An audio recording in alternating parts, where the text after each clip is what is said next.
நேசிப்போம், மாசு தவிர்ப்போம். சுற்றுச்சூழல் தன்னார்வலர் புவனா ராஜ் அவர்களுடன் நேர்முகம். அனைவருக்கும் வணக்கம். இன்னைக்கு ஹாய் ஸ்நேகிதே நிகழ்ச்சியில் நம்ம ஒரு நேர்காணலை கேட்க இருக்கோம். எப்பயுமே சொல்கிற விஷயந்தான் இது. நம்ம ஒரு நாளும் ஒரு பெண்மணிகள் கிட்ட பேசிட்டு தான் இருக்கும். ஸோ நம்மளோட நிகழ்ச்சியில் நம்ம நிறைய பேர்த்தோட நேர்காணல் கேட்டிருக்கோம். சோஷியல் ஆக்டிவிஸ்ட் வந்திருக்காங்க, டாக்டர்ஸ் வந்திருக்காங்க, பிஸ்னஸ் விமன் வந்திருக்காங்க. இவங்க எல்லாருமே சோஷியல் ஆக்டிவிஸ்ட் அப்படின்றப்போ அவங்க மக்களுக்கு எப்படி ஹெல்ப் பண்ணலாம், பெண்ணை எப்படி ஒரு தொழில் முனைவர் ஆக்குறோம் அப்படின்னா பெண்களுக்கு என்ன வகையில் நம்ம ஹெல்ப் பண்ணால் அவங்க இன்னும் மேலோக்கி வருவாங்க அப்படின்றத பற்றி நம்ம எல்லாமே பேசியிருந்தோம், கேட்டிருந்தோம். பயங்கரமாக எல்லாருமே நம்மளை இன்ஸ்பயர் பண்ணுறாங்க. அதில் நிறைய பேர் நம்மளை இன்ஸ்பயர் பண்ணி நிறைய பேர் நம்மக்கிட்ட இருக்க சில விஷயங்களை மாற்றினாங்க அப்படின்னு தான் நான் சொல்லணும். ஏன்னா நிறைய விஷயங்கள் நான் மாற்றிருக்கேன். நிறைய லிசனர்ஸ் கூட எங்களுக்கு ஃபீட்பேக் கொடுத்துருந்தாங்க.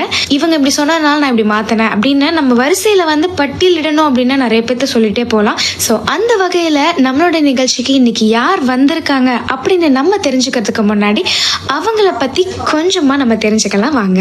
சென்னைக்கு கொஞ்சம் அவுட்டரில் இருக்க தாழம்பூர் ஊரில் தான் அவங்க இருக்காங்க. ஒரு அப்பார்ட்மெண்ட் கம்யூனிட்டியில் இருக்கவங்க, நார்மல் ஹவுஸ் ஒய்ஃபாக இருந்தவங்க இப்போ எப்படி சுற்றுச்சூழல் தன்னார்வலர் ஆனாங்க அப்படிங்கிறது தான் விஷயமே.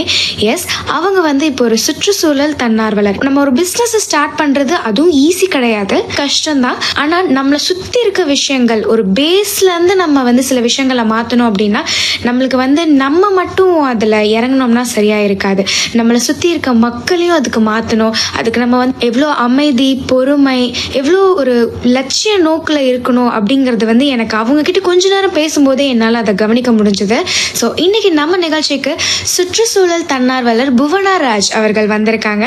வணக்கம் மேடம், உங்களை பற்றி சொல்லுங்கள். வணக்கம், என் பேர் புவனா ராஜ்.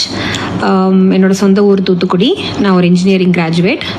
ஸோ என்னோடய படிப்பு முடிச்சுட்டு நான் ஐடி கம்பெனிஸில் கொஞ்ச நாள் வேலை பண்ணிகிட்டு இருந்தேன். அப்புறம் குடும்ப சூழ்நிலை காரணமாக வேலை விடுற மாதிரி இருந்தது.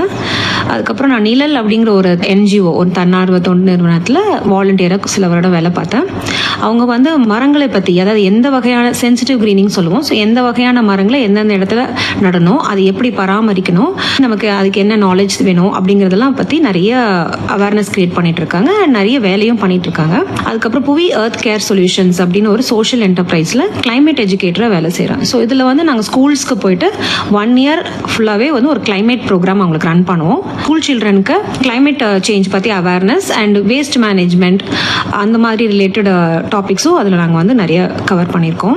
இப்போ நான் ஃபுல் டைமாக ஒரு சஸ்டைனபிலிட்டி ப்ராக்டிஷனராக இருக்கேன், ஒரு இயற்கை ஆர்வலராக இருக்கிறேன். நான் ஒரு ட்ரீ வாக் ரிசோர்ஸ் பர்சனும் உண்டு. ஸோ ட்ரீ வாக்ஸும் கண்டக்ட் பண்ணுவேன் என்னோட ஃப்ரீ டைமில்.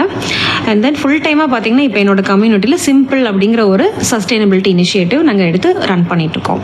ஓகே மேம், அந்த சிம்பிள் அப்படின்றதுக்கான டெஃபினேஷன் என்னன்னு சொல்ல முடியுமா? ஓகே, சிம்பிள் அப்படிங்கிறது ஒரு ஷார்ட் ஃபார்ம் மாதிரி பண்ணோம். அது sustainability improvement through multiple projects for a lovelier environment அப்படின்னு என்னோட நண்பர்கள் எல்லாம் சேர்ந்து வச்ச பேர் தான் அது. அது எதுக்கு அப்படின்னா இட்ஸ் சிம்பிள், இது ரொம்ப சிம்பிளாக பண்ணிடலாம் அப்படின்னு சொல்கிறதுக்கு ஒரு டேக்லைனோட நாங்கள் அதை ஆரம்பித்தோம். ஸோ நம்ம செய்கிற எந்த விஷயமே ரொம்ப சிம்பிளாக பண்ணலாம் அப்படிங்கிறதுக்காக நீங்கள் அந்த சிம்பிள் அந்த பேரே டேக்லைனாக வச்சுட்டீங்க. ரொம்ப சூப்பர் மேம். ஓகே, நீங்கள் சொல்லியிருந்தீங்க லைக் நான் ஒரு ஐடி எம்ப்ளாயாக இருந்தேன், அப்புறம் இந்த சுற்றுச்சூழலை நான் பாதுகாக்கணும் அப்படிங்கிறதுக்காக சில விஷயங்களை மேற்கொண்டதாக சொன்னீங்க. இந்த எண்ணம் உங்களுக்கு எப்படி ஸ்டார்ட் ஆச்சு? ஓகே, நான் சுற்றுச்சூழலை பாதுகாக்கணும்னு அதில் இறங்கி வரல. நான் ஃப்ரீயாக இருந்தேன். நான் வேலை பண்ணிவிட்டு ஆட்டோமேட்டிக்காக நம்ம வீட்டில் இருக்கும்போது நமக்கு நிறைய ஃப்ரீ டைம் இருக்குது. அதில் நம்ம ஏதாவது உபயோகமாக பண்ணணும் அப்படின்னு நினச்சேன்.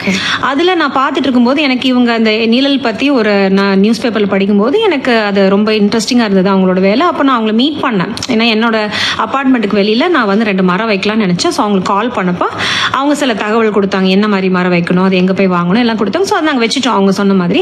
அப்புறம் வேறு ஏதாவது நீங்கள் ஃப்ரீயாக இருந்தீங்க, நீங்கள் ஏதாவது வேலை செய்யலாம் அப்படின்னு சொன்னாங்க, நீங்கள் ஏதாவது வாலண்டியர் பண்ணலான்னு சொன்னப்போ நான் போய் அவங்கள பார்த்தப்போ எனக்கு ரொம்ப அவங்களோட வேலை ரொம்ப என் மனசுக்கு ரொம்ப பிடிச்சிருந்தது. ஸோ இது நம்மளும் செய்யலாமே அப்படின்னு சொல்லி இருந்தேன். ஆனால் அது ரொம்ப ரொம்ப நல்ல வேலை. அங்கே நான் பார்த்த மனிதர்கள் எல்லாமே ரொம்ப இன்ஸ்பைரிங்கான பீப்புளாக இருந்தாங்க.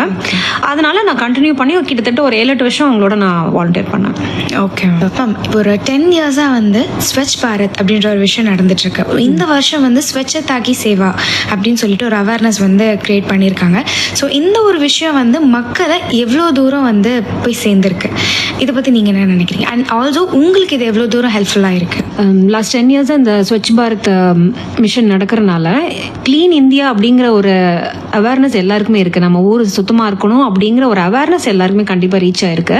அந்த அவேர்னஸ் வந்து கவர்மெண்ட் கண்டினியூஸாக கொடுத்துட்டு தான் இருக்காங்க 10 இயர்ஸ். ஸோ இது எப்படி ஆக்ஷனை கன்வெர்ட் பண்ணுது அப்படிங்கிற இடத்துல தான் நாங்கள்லாம் வரோம், எங்களை மாதிரி சேஞ்ச் மேக்கர்ஸ் எல்லாம் வரோம். ஸோ ஸ்வச் பாரத் அக்டோபர் 2 அன்னைக்கு தான் நாங்கள் எங்களோட ஃபர்ஸ்ட் க்ளோஸ் கலெக்ஷன் டிரைவ் ஆரம்பித்தோம் நாங்கள் 2 இயர்ஸ் முன்னாடி. ஸோ ஆல்வேஸ் ஸ்வச் பாரத் சொல்லும் போது கண்டிப்பாக வந்து ஓகே இவங்க வந்து ஒரு பெரிய விஷயம் எடுத்துகிட்டு வர்றாங்க அப்படிங்கிற ஒரு மைண்ட் செட் வந்து எல்லாருக்கும் வந்துருச்சு. அகைன் ஸ்வச் பாரத்தோட ஐகான் வந்து மகாத்மா காந்தி தான். நம்ம எல்லாரும் என்ன நினைக்கிறோம், அவர் ஒரு தேச தந்தையா எடுத்துட்டு வந்திருக்காங்க, சுதந்திர போராட்டத்தை முன்னிறுத்தி அவர் நடத்தி கொடுத்துருக்காரு, அப்படி அதனால தான் அப்படின்னு நினைக்கிறோம். அது மட்டும் கிடையாது. காந்திக்கு வந்து சுத்தம், அவரோட வீடு சுத்தமா இருக்கணும், அவர் இருக்கிற இடம்லாம் சுத்தமா இருக்கணும், அவங்கவுங்க இடத்த அவங்கவுங்க தான் சுத்தம் பண்ணணும். நம்மளோட தேச தந்தை அவர் இருந்த வரைக்கும் அவரோட இடத்த அவரே தான் சுத்தம் பண்ணுவாரு, அவரோட டாய்லெட்டை அவரோட கழிப்பறையை அவரே தான் சுத்தம் பண்ணுவாரு. ஸோ இதை வந்து ஒரு தேசிய தலைவரை இருந்துட்டே அவர் பண்ணியிருந்திருக்காரு. ஆனா நம்ம என்ன சொல்றோம், இப்ப நாங்க போய் மக்கள்கிட்ட பேசும்போது எனக்கு டைம் இல்லை, எனக்கு பிரிச்சு போட டைம் இல்லை, எனக்கு கம்போஸ் பண்ண டைம் இல்லை, எனக்கு அவ்வளோ வேலை இருக்கு அப்படிலாம் எல்லாரும் பேசுறாங்க. நம்ம என்ன மனசுல நினைச்சுக்கணும்னா, நம்மளோட சுதந்திர போராட்டம் 400 வருஷம் ஃப்ரீடம் ஸ்ட்ரகிள், அதுக்கு ஃபைனலா வந்து அதை வெற்றியாக்கி கொடுத்தது நம்மளோட மகாத்மா காந்தி, நம்ம தேச தந்தை தான். அவரே வந்து அவ்வளோ சிம்பிளான ஒரு விஷயத்தை டெய்லி சுத்தம் பண்றது, வீடை சுத்தம் பண்ணனாலும் கழிப்பறை சுத்தம் பண்ணாலும் இது சுத்தம் பண்ணிங்கன்னா தான் உங்களுக்கு சுயராஜ்யம் கிடைக்கும் சொல்றாரு. நீங்க சுத்தமான இந்தியாவா இருந்தால் தான் உங்களுக்கு சுயராஜ்ய இந்தியா கிடைக்கும் அப்படின்னே சொல்றாரு. ஸோ அந்த அளவு அவர் சுத்தத்துக்கு இம்பார்ட்டன்ஸ் கொடுத்தனால தான் அவரை நம்ம வந்து ஸ்வச் பாரத்துக்கு ஐகானா வச்சிருக்கோம். So Gandhi is our inspiration. Mahatma Gandhi வந்து நமக்கு என்னைக்குமே வந்து எங்களோட இந்த இனிஷியேட்டிவ், சிம்பிள் இனிஷியேட்டிவும் வந்து, ஏன்னா இது வந்து சிம்பிளான விஷயத்தை டெய்லி செஞ்சுட்டே போகணும். இதுக்கு வந்து எங்களுக்கு காந்தி வந்து ஒரு பெரிய பெரிய இன்ஸ்பிரேஷன் எங்களுக்கு.